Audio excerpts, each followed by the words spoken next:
Hello.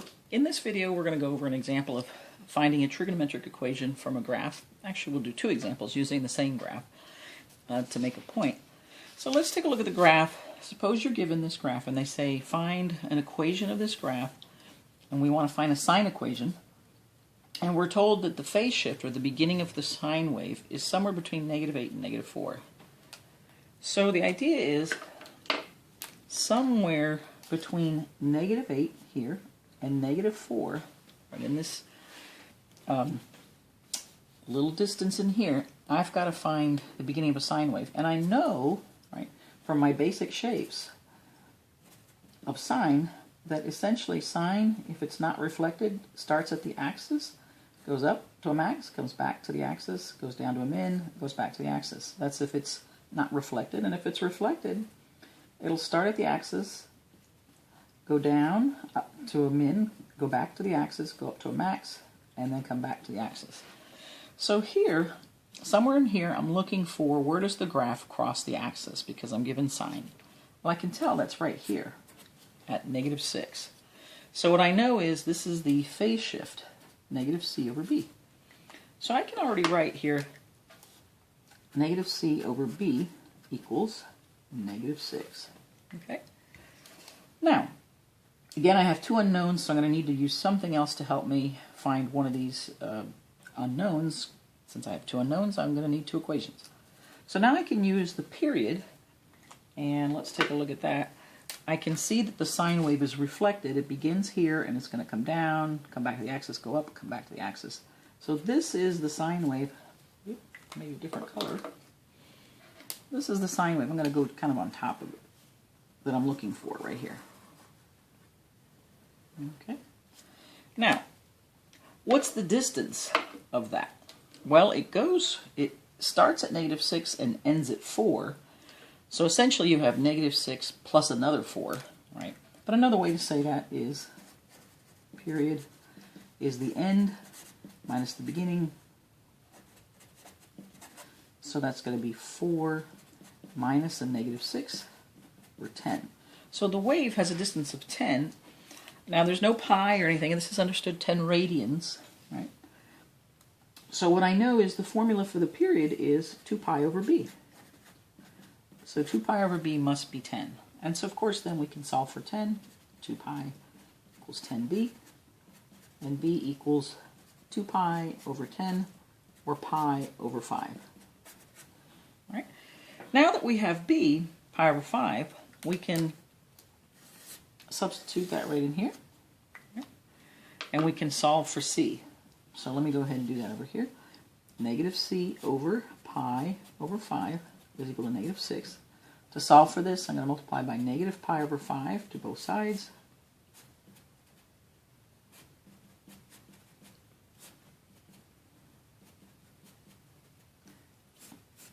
That was -6, right? All right, so then what we have is these cancel out, and we have c, right? The negatives cancel out. Negative times the negative is going to be positive. It's going to be positive, looks like 6 pi over 5.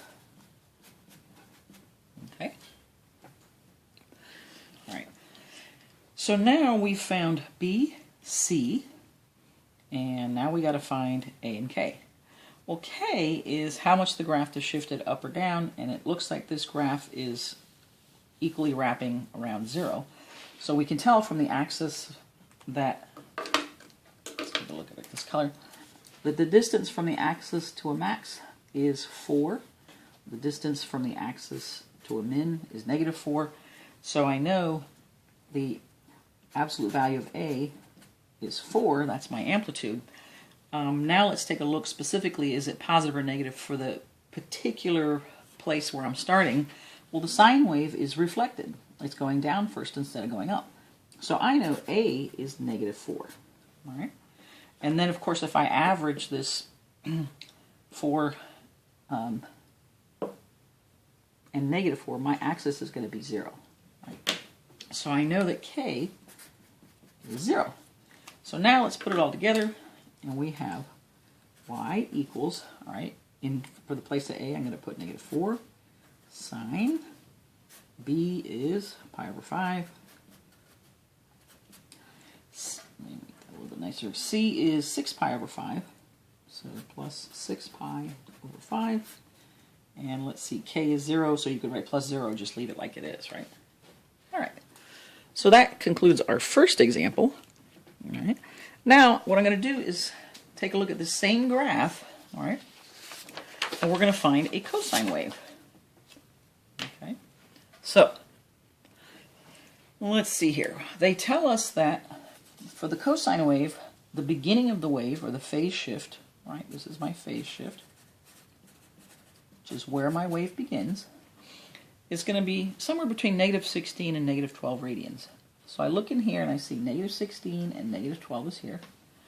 And remember, cosine, I'm looking for a max or min, right? So with cosine, here's your axis. You either start at a max, right, and come to the axis, come down, come back to the axis, and go back to your max. Or, if this is your axis, you're going to start at a min, right? Go to the axis, go to the max, go to the axis, come to the min. So I'm looking for one of these two shapes. The beginning, so I'm basically looking for either a max or a min somewhere in here. So it looks like I have a min, and it's right here. Okay. So technically, this is where my wave begins.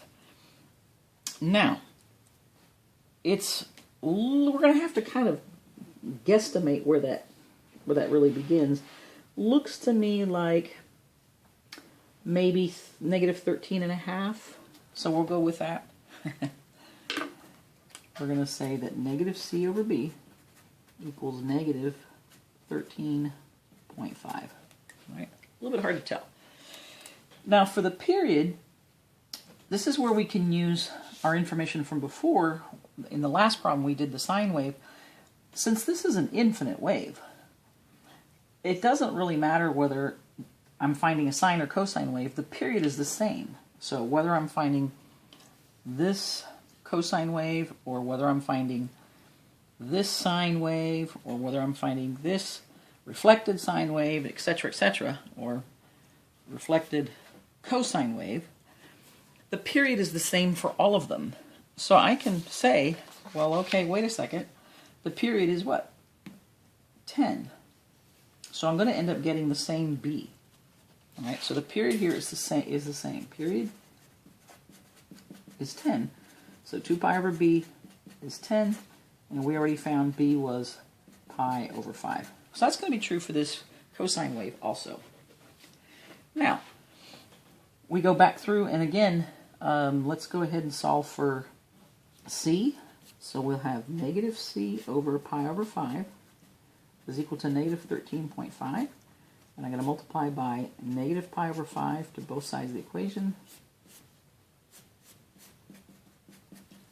Okay.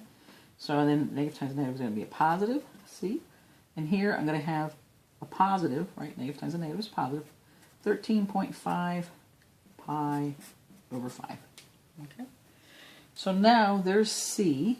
And we, again, are going to have the same amplitude and same k. That's not going to change, right?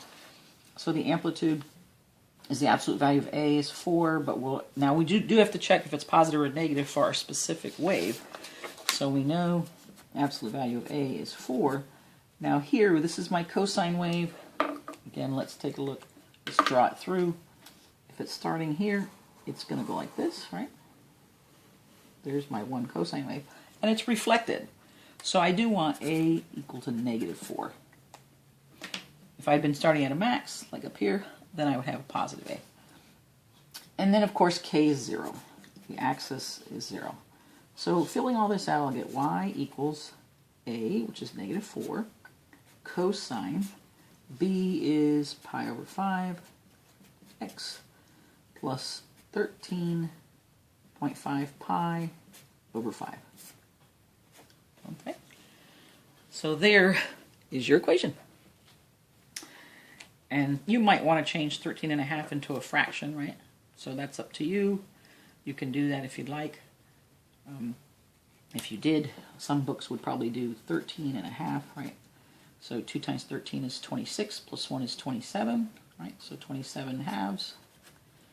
And then you'd want to divide by 5 over 1. So flip and multiply, 27 halves. Flip and multiply 1/5. So technically you'd have 27 over 10 So you might want to write that y equals -4 cosine pi over 5x plus, what did we say, 27 over 10 pi. So you probably would see that in a book instead of this. All right, thanks for listening.